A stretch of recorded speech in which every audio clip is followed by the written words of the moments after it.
المواطن محمد عيد عبد الفتاح من اهالي حي السلام.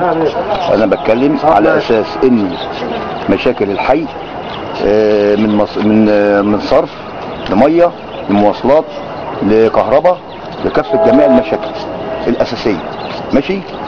وجينا الدوره اللي فاتت الاخ كابتن اللي بيقولوا عليه كابتن احمد شوبير جه هنا مره واثنين ووعد كذا وعد وما عملش شيء. انا بتكلم نيابه عن اهالي حي السلام كلها، واللي عايز يجي ولو عايز يجي ويعمل معايا لقاء على الهوا هو شخصيا انا مستعد للقاء شخصي.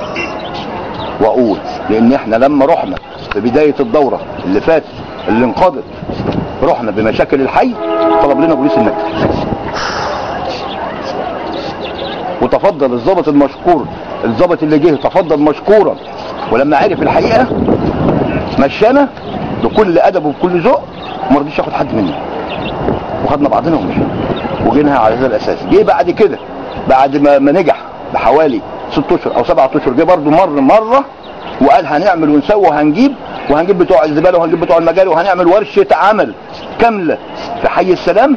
كل ده ما اتعملش ولا حياه لمن انتم نادي.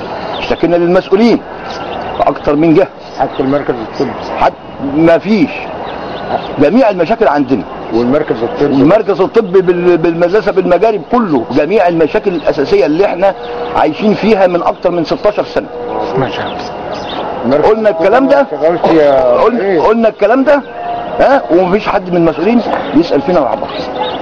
حتى الزباله انا بكررها تاني، الزباله، الصرف الصحي، الميه، المركز الطبي ماشي، المواصلات، جميع المشاكل الرئيسيه اللي موجوده في الحي.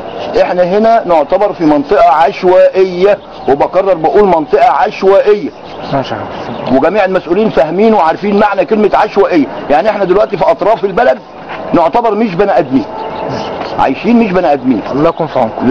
ومعنى ذلك ان جت ناس من مركز البحوث وخدوا عينه ميه وحللوها ولقوا فيها نسبه الحديد عاليه وما عملوش اي شيء.